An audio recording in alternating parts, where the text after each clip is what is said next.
ధర్మమే రాశీభూతమైనటువంటి భగవానుడు రామో విగ్రహవాన్ ధర్మగా రాముడిగా వచ్చాడు. ఇప్పుడు వేదం మీకేం చెప్తుంది? ధర్మమే చెప్తుంది. నువ్వు ఇలా ఉండు, ఇలా ఉండు, ఇలా ప్రవర్తించు, ఇలా ప్రవర్తించు, ఇలా ప్రవర్తించు, ఇదే మాట చెప్తుంటుంది వేదం. ఈ ధర్మాన్ని ఎలా చెప్తుంది వేదం అంటే మీకు సూక్ష్మంగా ఒక మాట చెప్తారు. పెద్దలు ఏమంటారంటే, అంటే ఇప్పుడంటే లోకంలో కొంచెం ఆ మాటలు లుప్తమైపోతున్నాయి. పూర్వకాలంలో పెద్దలు ఎవరి దగ్గరికైనా మనం వెడితే, నాయన నీ ఇష్టాపూర్తములు జరుగుచున్నవా అని అడిగేవారు. ఇది సాధారణంగా గురువులు శిష్యుడు ఒక నెలలో 2 నెలల్లో కనపడితే గురువు శిష్యుడిని అడుగుతాడు, ఏమయ్యా నీ ఇష్టాపూర్తములు నడుస్తున్నాయా అని అడుగుతాడు. ఇష్టాపూర్తములు నడుస్తున్నాయా అంటే ఏమిటండి అంటాం మనం. ఇష్టాపూర్తములు అంటే ఏమిటో తెలుసా అండి? 2. ఒకటి, మీకు కాయికమైన శక్తి ఉంటుంది, అంటే శరీరమునందు కొంత శక్తి. ఈ శక్తితో ఏం చెయ్యమని శాస్త్రం చెప్పిందంటే మీరు ఈశ్వర సేవ చెయ్యమని చెప్పింది. నేను ఆర్టీసీలో పనిచేసే ఒక గౌరవప్రదమైన ఉద్యోగి వెంకటనగర్ శివాలయంలో చీపురు పట్టుకు తుడుస్తూ ఉంటారు, నేను చూస్తూ ఉంటాను. అప్పర్ చేసేవారు. ఇది మీకు ఎదర శివమహాపురాణంలో వస్తుంది, పెరియ పురాణంలోంచి.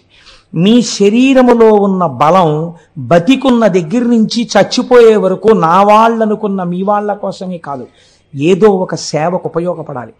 ఈశ్వరుడి యొక్క వాహనం వెళ్ళిపోతుంటే మీరు వెళ్ళి అడగాలి. వాళ్ళు చీ అన్నా పర్వాలేదు, అయ్యా ఒక్కసారి వహిస్తానని అడగాలి. వాళ్ళు ఇస్తే వెంటనే భుజాన్ని పట్టాలి.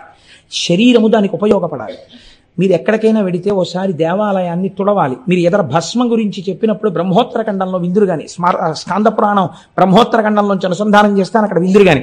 ఎందుకంటే పేరుకి శివమహాపురాణం అంటున్నాను కానీ నేను శివాష్టోత్తరం, పెరియ పురాణం, శివమహాపురాణం ఎన్నింటినో అనుసంధానం చేస్తున్నాను. మళ్ళీ ఇందులో తెలుగులో చేయబడినటువంటి సాధికారికమైనటువంటి శివమహాపురాణాన్ని కొంత సమన్వయం చేస్తున్నాను.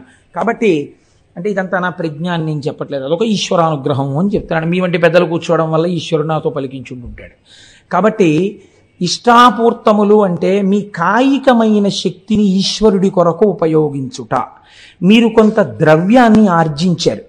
ఈ ద్రవ్యాన్ని ఆర్జించినప్పుడు ఈ ద్రవ్యంలో కొంత భాగాన్ని మీ శక్తి మేరకు ఈశ్వరార్చనలో మీరు ఉపయోగించి తీరాలి. లేకపోతే ఉత్తరగతులు ఎక్కడి నుంచి వస్తాయి? మీరు మీ సంసారం కోసం ఖర్చు పెట్టింది 0, మీకే ఫలితాన్ని ఇవ్వదు. అది మీ ధర్మం, అంతే, ఖర్చు పెట్టారు. మీరు హుండీలో వేసిన రూపాయి మీకు ఉత్తమ లోకాలని నిర్ణయం చేస్తుంది. మీరు అయ్యప్ప స్వామి గుళ్ళో ₹1 వేశారనుకోండి, ఓ నియమం పెట్టుకున్నారనుకోండి. ఒక ఉదాహరణకి చెప్తున్నాను, నేను 40 రోజులు శివమహాపురాణం వింటూ ప్రతిరోజు ₹1 హుండీలో వేస్తాను అనో నిర్ణయం పెట్టుకున్నారనుకోండి. ఈ హుండీ తెరిచి చూసి దీంట్లో రేపు పొద్దున్న ఇక్కడ అయ్యప్ప స్వాములు అందరూ పూజలు చేస్తారు. స్వామివారి దగ్గర బోల్డన్ని జ్యోతులు వెలిగించినప్పుడు ఒత్తులు కొన్న దాంట్లో మీ ₹1 వెళ్ళింది అనుకోండి. ఆ ₹1తో వెలిగినటువంటి దీపం ఉత్తరోత్తర జన్మలలో ఎక్కడ మిమ్మల్ని రక్షిస్తుందో మీకు తెలియదు, ఎక్కడి నుంచి వచ్చిందో ఈ పుణ్యం, కానీ కాపాడేస్తుంది. మీ ద్రవ్యంలోంచి ప్రయత్నపూర్వకంగా మీరు ఖర్చు పెట్టాలి. ఇది స్థాయిని బట్టి ఉంటుంది. ఒక మహాత్ముడు దేవాలయ నిర్మాణం చేయగలిగినటువంటి వాడై ఉంటాడు, వేరొక మహాత్ముడు ₹1 హుండీలో వేయగలిగిన వాడై ఉంటాడు, వేరొక మహాత్ముడు ఏదో ఒక సేవకి కొంత డబ్బు కట్టి సేవ చేసుకోగలిగిన వాడై ఉంటాడు. దీన్ని ఇష్ట అంటారు. అంటే ద్రవ్యమును, కాయికమైనటువంటి శక్తిని ఈశ్వరుని యొక్క అనుగ్రహము కొరకు వెచ్చించుట. ఇది చేస్తున్నావా? గురువు శిష్యుణ్ణి అడుగుతాడు, నీ ద్రవ్యం దాచేసుకోవడమేనా, నువ్వు కూడా అలా ఖర్చు పెడుతున్నావా?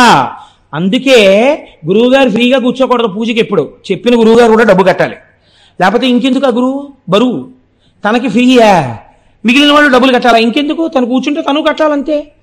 కాబట్టి ఇష్ట, దీన్ని ఇష్టం అంటారు. రెండవది పూర్తము. పూర్తం అంటే ఏమిటో తెలుసా అండి? మీకు అటువంటి అర్హత శరీరములో ఇయ్యబడితే ప్రయత్నపూర్వకంగా మీరు ఒక చోట కూర్చుని, అయ్యా నేను హవిస్సు వేస్తానండి అగ్నిహోత్రంలో అని అడగాలి, నేను ఒక సమిధ వేస్తానండి అని అడగాలి. నేను చూపించాను, నాతో కామకోటి పీఠానికి వచ్చిన వాళ్ళకి నేను చూపించాను, చూడండి. శివుడికి అర్చన జరుగుతుంటే సాయంకాలం జరగబోయే అర్చనకి అక్కడ ఒక బ్రహ్మచారి కూర్చుని అన్ని దళాలకి 3 ఆకులు ఉండేటట్టుగా జాగ్రత్తగా దళాల్ని కత్తిరించి ఓ పళ్ళెంలో పెడుతున్నాడు. అదొక సేవ. అలా మీరు ఒక అగ్ని కార్యం చెయ్యాలి. మీరు ఒక హోమం చెయ్యాలి, రేపు సుబ్రహ్మణ్య హోమం జరుగుతుంది, మీకు చెయ్యడం చేత కాకపోవచ్చు, మీ ద్రవ్యం వేసి మీరు ఆచార్యముఖేనా అని కూర్చోవాలి. కూర్చుంటే ఇప్పుడు ఆచార్యులు చేస్తారు, కానీ ఎవరికి ఆ ఫలితం? మీకే. అప్లికేషన్ రాసిన వాడు ఎవరైనా సంతకం పెట్టిన వాడికే చెక్ వస్తుంది, అలా ఫలితం మీకే వస్తుంది. కాబట్టి పూర్తము ఈ రెండు మీరు చేసి తీరాలి. ఇది పరమధర్మము మనుష్య జన్మకి. ఈ రెండు చేయకపోతే మీ ధర్మాన్ని మీరు విస్మరించినట్టు. డబ్బు దేనికి? దాచుకోవడానికి. శక్తి దేనికి? ఇంట్లో వాడుకోవడానికి. ఇంకా ఎక్కువైపోయి డాక్టర్ గారు చాలా ఎక్కువైపోతుంది నీలో శక్తి అంటే మార్నింగ్ వాక్ ప్రయత్నపూర్వకంగా రోడ్ల మీద పడి తిరిగి తగ్గించుకోవడానికి. అంటే నేను తిరిగే వాళ్ళందరినీ తప్పు పట్టట్లేదు, వాళ్ళు మహాత్ములై ఉండి ఉండవచ్చు. వాళ్ళని నేను ఒకవేళ వాళ్ళు ఏమో ఎటువంటి భావనతో చేస్తున్నారో అది నేను తప్పు పట్టి మాట్లాడటలేదు. కనుక ఇష్టాపూర్తములు ఈ రెండూ చేయవలెను. ఈ రెండూ ధర్మ మార్గము వైపుకి మీ మనస్సుని శరీరాన్ని తిప్పుకోవడానికి మీరు ఉపయోగించుకుంటారు. It is a self check. మీకు మీరు నా దగ్గర ఇంతుంది, ఒకవేళ గభాలన డాక్టర్ గారి దగ్గరికి వెళ్ళి ఒక 1000 రూపాయలు ఖర్చు పెట్టవలసి వస్తే నేను పెడతానా పెట్టనా? పెట్టగలను.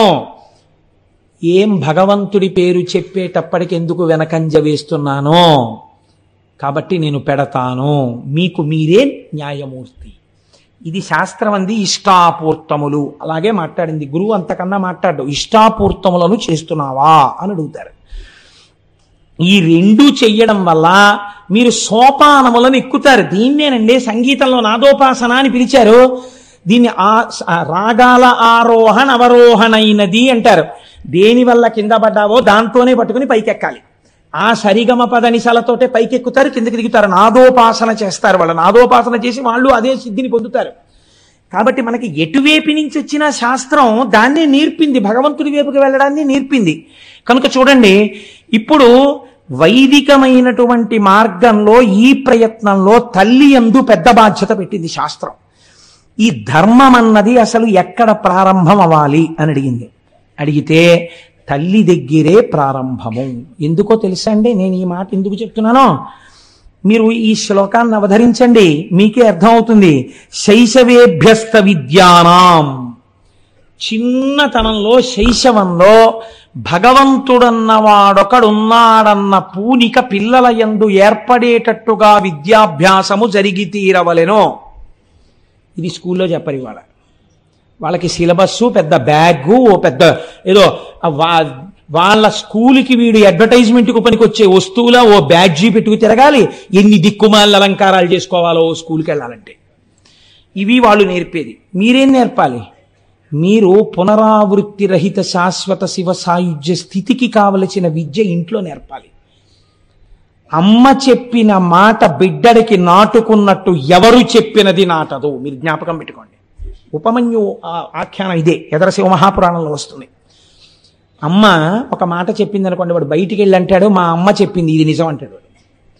అమ్మ నేర్పాలి, నాన్న ఈయన శంకరుడు, ఈయన నారాయణుడు, ఈవిడ లక్ష్మి, ఇది కనకధారా స్తోత్రం.